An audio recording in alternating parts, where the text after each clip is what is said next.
প্রজ্ঞা আর প্রমোদ দুজনে নতুন শহরে গিয়ে সেখানে ওরা একটা নতুন বাড়ি কিনেছিল। বাহ, কত বড়ই আলমারিটা! মাকে বলি। যখনই রিয়া পিছনে ফিরে যাচ্ছিল তখনই আলমারিটার দরজা জোরে জোরে ধাক্কা খেতে শুরু করলো। রিয়া থেমে গেল। যখন ঘুরে আলমারিটার দিকে তাকালো তখন আলমিরার দরজা বন্ধ ছিল। এই আলমিরাটা তো বন্ধ, মনে হয় আমারই কোনো ভুল হয়েছিল। রিয়া ওখান থেকে চলে গেল। হ্যাঁ মা, আমরা পৌঁছে গেছি। হ্যাঁ, রিয়াও খুব খুশি হয়েছে। বাড়িটা অনেকটা বড়। তুমি বাস্তুশাস্ত্রের পূজা করিয়েছো? না মা, আমরা সবে তো এলাম, করাবো। এই পুজোতে দেরি করা উচিত নয়। সবার আগে তো পুজো করানোই উচিত ছিল। এমনিতেও ওই বাড়িটা 5 বছর ধরে খালি পড়েছিল। ভগবান জানে ওখানে কোন বাজি শক্তি আছে। মা তুমিও না, আজকাল কি আর এইসব হয়? আমি জানি যে তুমি আমার কথা শুনবে না, কিন্তু যত তাড়াতাড়ি সম্ভব পূজা করি না। ঠিক আছে মা। প্রজ্ঞা ফোন কেটে দিয়ে বাড়ি গোছানোর কাজে ব্যস্ত হয়ে গেল। রিয়ার এই বাড়িটা খুব ভালো লাগছিল।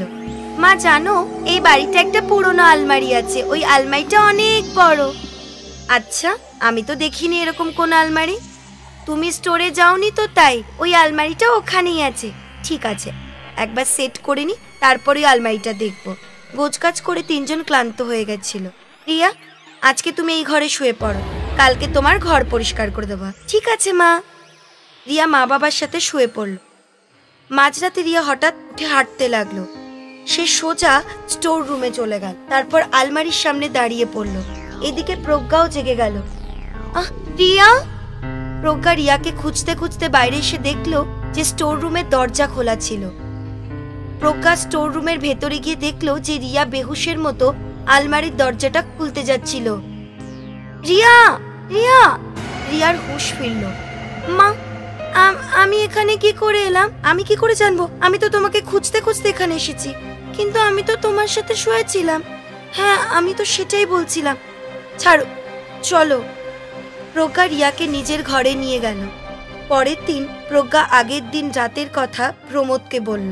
হতে পারে রিয়ার ঘুমের মধ্যে হাঁটার কোনো রোগ আছে। এতদিন তো ছিল না, হঠাৎ কোথা থেকে এলো? তাহলে কি হতে পারে? আমার মনে হয় মা যেটা বলেছিল, আমাদের বাস্তুশান্তির পুজো করাতেই হবে। ঠিক আছে, আমি ফেরার সময় পণ্ডিত মশাইয়ের সাথে কথা বলে আসবো। আজকে প্রজ্ঞা স্টোর রুমে গেল। সে ওখানে ওই আলমারিটা দেখতে পেল। এই আলমারিটা অনেক পুরনো মনে হচ্ছে। প্রজ্ঞা আলমারিটা খুলল। আরে, এটা কিরকম আলমারি? কোনো তাকে নেই। এটাতে কি করে জিনিস রাখা যাবে? অদ্ভুত তো। প্রজ্ঞা আলমারি বন্ধ করে চলে যাচ্ছিল স্টোর রুম থেকে। তখনই আলমারির দরজা দুটো জোরে জোরে ধাক্কা খেতে লাগলো। প্রজ্ঞা ভয় পেয়ে পেছনে ফিরে দেখলো, কিন্তু আলমারির দরজা তখন বন্ধ ছিল। আমি এক্ষুনি যে আওয়াজ শুনছিলাম, মনে হয় আমার মনের ভুল। প্রজ্ঞা নিজের কাজ করতে চলে গেল। সন্ধ্যাবেলায় রিয়া আলমারির আওয়াজ শুনে স্টোর রুমে গেল। আজকে আবার আলমারিটা শব্দ করছিল। আজকে আবারই আলমারির আওয়াজ করছে। রিয়া যখনই আলমারিটার দরজা খুলল, সে দেখতে পেল সেটার ভিতরে ওর বয়সী একটা মেয়ে দাঁড়িয়ে আছে। তুমি কে? নন্দিনী। তুমি আলমারিতে কি করছো? এটা আমার বাড়ি।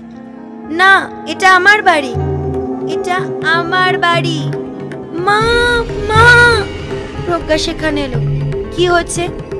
মাই মেয়েটা বলছে যে এই বাড়িটা ওদের। কোন মেয়ে? কোন মেয়ে? কোথায় গেল মেয়েটা? যখন রিয়া ফিরে দেখলো তখন আলমারির মধ্যে কেউ ছিল না, কিন্তু একটু আগেই নন্দিনী এখানে ছিল। প্রজ্ঞা বুঝে গেল কিছু সমস্যা আছে। সেই দিন সন্ধ্যাবেলায় যখন প্রমোদ পণ্ডিত মশাইকে বাড়িতে নিয়ে এলো, তখন প্রজ্ঞা পণ্ডিত মশাইকে সব বলল। পণ্ডিত মশাই আলমারি দেখলো। এই আলমারিটার দরজা ধাক্কা খেতে থাকে, আর রিয়া প্রায় আলমারিটার কাছে চলে আসে। অবশ্যই, আলমারিতে নিশ্চয়ই কোনো খারাপ শক্তি আছে। কালকে ব্রহ্ম মুহূর্তে আমরা এই আলমারিটাকে বন্ধ করে দেব আর অষ্টাধিক বন্ধনে বেঁধে দেব। ঠিক আছে পণ্ডিত মশাই। প্রজ্ঞা আর প্রমোদ পণ্ডিত মশাইয়ের থেকে আশীর্বাদ নিল। তারপর পণ্ডিত মশাই চলে গেলেন। সেই রাতে সবাই যখন ঘুমোচ্ছিল তখন হঠাৎ আলমারিটার দরজা খুলে গেল। সারি বাড়ির আলো জ্বলতে নিভতে শুরু করলো। বাড়িতে অদ্ভুত এক শান্তি ছড়িয়ে পড়লো। তখন ওই আলমারি থেকে ভূত বেরিয়ে আসতে শুরু করলো। ভূতের পরিবার ঘরের ভেতর ঢুকে এলো। ওরা রিয়ার ঘরে চলে এলো, আর নন্দিনীর ভূত রিয়ার গলা টিপতে শুরু করে দিল। মা মা! প্রজ্ঞা আর প্রমোদ এক ছুটে রিয়ার ঘরে চলে এলো। রিয়া, ছেড়ে দাও, ছেড়ে দাও। এই বাড়িটা আমাদের, এটা আমাদের দুনিয়া। আমরা এখান থেকে চলে যাব। আমরা তোমাদের আমাদের সাথে নিজেদের দুনিয়ায় নিয়ে যাব। ছাড়ো আমার মেয়েকে। তৃতীয় ভূত প্রমোদের গলা ধরে ওকে হাওয়ায় উঠিয়ে দিল। তখনই পণ্ডিত মশাই সেখানে এসে পবিত্র গঙ্গা জল ওই ভূতেদের ওপর ছেটাতে শুরু করলেন। ওই তিনটে ভূত সেখান থেকে উধাও হয়ে গেল। আমাদের ওই আলমারিটা এখনই বন্ধ করতে হবে। পণ্ডিত মশাই স্টোর রুমে গেলেন। সেখানে আলমারির দরজায় তালা লাগিয়ে মন্ত্র জপ করে দৃঢ় বন্ধনে আলমারি বন্ধ করে দিলেন। ওই আলমারিটা জোরে জোরে নড়ছিল। মন্ত্র জপ শেষ হওয়া মাত্রই আলমারি স্থির হয়ে গেল।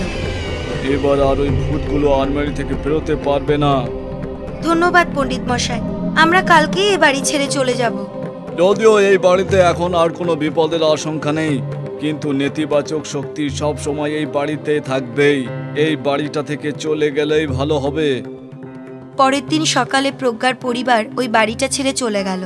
আজও সেই বাড়িটা থেকে মনে হয় আলমারিটার ভেতর থেকে ভূতেদের চিৎকারের আওয়াজ পাওয়া যায়। আমাদের মুক্ত করো, ছেড়ে দাও আমাদের, ছেড়ে দাও আমাদের। প্রজ্ঞা আর প্রমোদ দুজনে নতুন শহরে গিয়ে সেখানে ওরা একটা নতুন বাড়ি কিনেছিল। বাহ, কত বড়ই আলমারিটা! মাকে বলি। যখনই রিয়া পিছনে ফিরে যাচ্ছিল তখনই আলমারিটার দরজা জোরে জোরে ধাক্কা খেতে শুরু করলো। রিয়া থেমে গেল। যখন ঘুরে আলমারিটার দিকে তাকালো তখন আলমিরার দরজা বন্ধ ছিল। এই আলমিরাটা তো বন্ধ, মনে হয় আমারই কোনো ভুল হয়েছিল। রিয়া ওখান থেকে চলে গেল। হ্যাঁ মা, আমরা পৌঁছে গেছি। হ্যাঁ হ্যাঁ, রিয়াও খুব খুশি হয়েছে। বাড়িটা অনেকটা বড়। তুমি বাস্তুশাস্ত্রের পূজা করিয়েছ? না মা, আমরা সবে তো এলাম, করাবো। এই পুজোতে দেরি করা উচিত নয়। সবার আগে তো পুজো করানোই উচিত ছিল। এমনিতেও ওই বাড়িটা 5 বছর ধরে খালি পড়েছিল। ভগবান জানে ওখানে কোন বাজি শক্তি আছে। মা, তুমিও না, আজকাল কি আর এইসব হয়? আমি জানি যে তুমি আমার কথা শুনবে না, কিন্তু যত তাড়াতাড়ি সম্ভব পূজা করি না। ঠিক আছে মা। প্রজ্ঞা ফোন কেটে দিয়ে বাড়ি গোছানোর কাজে ব্যস্ত হয়ে গেল। রিয়ার এই বাড়িটা খুব ভালো লাগছিল। মা জানো, এই বাড়িটা একটা পুরনো আলমারি আছে। ওই আলমারিটা অনেক বড়। আচ্ছা, আমি তো দেখিনি এরকম কোন আলমারি। তুমি স্টোরে যাওনি তো, তাই ওই আলমারিটা ওখানেই আছে। ঠিক আছে, একবার সেট করে নি, তারপরে আলমারিটা দেখব। গোছকাজ করে তিনজন ক্লান্ত হয়ে গেছিল। রিয়া, আজকে তুমি এই ঘরে শুয়ে পড়ো, কালকে তোমার ঘর পরিষ্কার করে দেবো। ঠিক আছে মা। রিয়া মা বাবার সাথে শুয়ে পড়ল। মাঝরাতে রিয়া হঠাৎ উঠে হাঁটতে লাগলো। সে সোজা স্টোর রুমে চলে গেল। তারপর আলমারির সামনে দাঁড়িয়ে পড়ল। এদিকে প্রজ্ঞাও জেগে গেল। রিয়া! প্রজ্ঞা রিয়াকে খুঁজতে খুঁজতে বাইরে এসে দেখলো যে স্টোর রুমের দরজা খোলা ছিল। প্রজ্ঞা স্টোর রুমের ভেতরে গিয়ে দেখলো যে রিয়া বেহুশের মতো আলমারির দরজাটা খুলতে যাচ্ছিল। রিয়া! রিয়া! রিয়ার হুঁশ ফিরল। মা, আমি এখানে কি করে এলাম? আমি কি করে জানবো? আমি তো তোমাকে খুঁজতে খুঁজতে এখানে এসেছি, কিন্তু আমি তো তোমার সাথে শুয়েছিলাম। হ্যাঁ, আমি তো সেটাই বলছিলাম। ছাড়ো, চলো। প্রজ্ঞা রিয়াকে নিজের ঘরে নিয়ে গেল। পরের দিন প্রজ্ঞা আগের দিন রাতের কথা প্রমোদকে বলল। হতে পারে রিয়ার ঘুমের মধ্যে হাঁটার কোনো রোগ আছে। এতদিন তো ছিল না, হঠাৎ কোথা থেকে এলো? তাহলে কি হতে পারে? আমার মনে হয় মা যেটা বলেছিল, আমাদের বাস্তু শান্তির পুজো করাতেই হবে। ঠিক আছে, আমি ফেরার সময় পণ্ডিত মশাইয়ের সাথে কথা বলে আসবো। আজকে প্রজ্ঞা স্টোর রুমে গেল। সে ওখানে ওই আলমারিটা দেখতে পেল।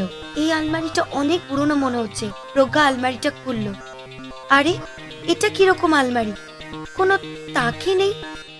এটাতে কি করে জিনিস রাখা যাবে? অদ্ভুত তো। প্রজ্ঞা আলমারি বন্ধ করে চলে যাচ্ছিল স্টোর রুম থেকে। তখনই আলমারির দরজা দুটো জোরে জোরে ধাক্কা খেতে লাগলো। প্রজ্ঞা ভয় পেয়ে পেছনে ফিরে দেখলো, কিন্তু আলমারির দরজা তখন বন্ধ ছিল। আমি এক্ষুনি যে আওয়াজ শুনছিলাম, মনে হয় আমার মনের ভুল। প্রজ্ঞা নিজের কাজ করতে চলে গেল। সন্ধ্যাবেলায় রিয়া আলমারির আওয়াজ শুনে স্টোর রুমে গেল। আজকে আবার আলমারিটা শব্দ করছিল। আজকে আবারই আলমারির আওয়াজ করছে। রিয়া যখনই আলমারিটা দরজা খুলল, সে দেখতে পেল সেটার ভিতরে ওর বয়সী একটা মেয়ে দাঁড়িয়ে আছে। তুমি কে? নন্দিনী। তুমি আলমারিতে কি করছো? এটা আমার বাড়ি। না, এটা আমার বাড়ি। এটা আমার বাড়ি। মা, মা! প্রজ্ঞা সেখানে এলো। কি হচ্ছে? মাই মেয়েটা বলছে যে এই বাড়িটা ওদের। কোন মেয়ে? কোন মেয়ে? কোথায় গেল মেয়েটা? যখন রিয়া ফিরে দেখলো তখন আলমারির মধ্যে কেউ ছিল না, কিন্তু একটু আগেই নন্দিনী এখানে ছিল। প্রজ্ঞা বুঝে গেল কিছু সমস্যা আছে। সেই দিন সন্ধ্যাবেলায় যখন প্রমোদ পণ্ডিত মশাইকে বাড়িতে নিয়ে এলো, তখন প্রজ্ঞা পণ্ডিত মশাইকে সব বলল। পণ্ডিত মশাই আলমারি দেখলো। এই আলমারিটার দরজা ধাক্কা খেতে থাকে, আর রিয়া প্রায় আলমারিটার কাছে চলে আসে।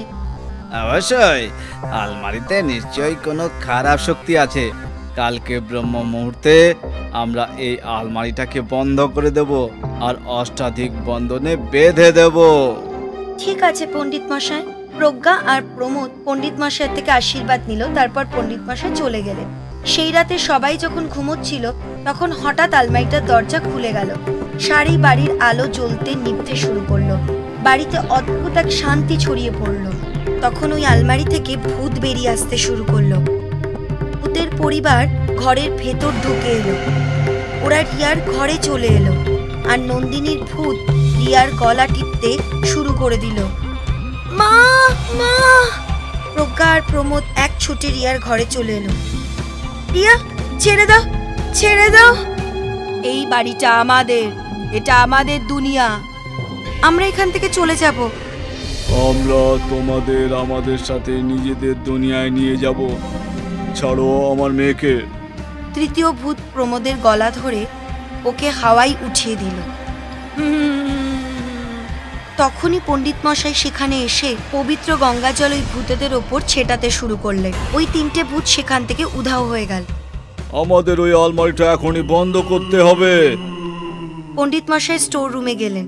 সেখানে আলমারির দরজায় তালা লাগিয়ে মন্ত্র জপ করে দৃঢ় বন্ধনে আলমারি বন্ধ করে দিলেন। ওই আলমারিটা জোরে জোরে নড়ছিল। মন্ত্র জপ শেষ হওয়া মাত্রই আলমারি স্থির হয়ে গেল।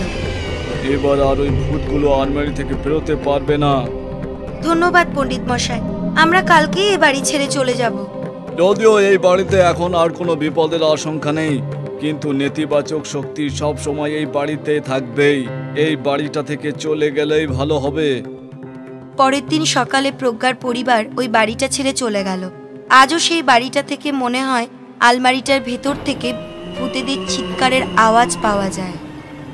আমাদের মুক্ত করো, ছেড়ে দাও আমাদের, ছেড়ে দাও আমাদের।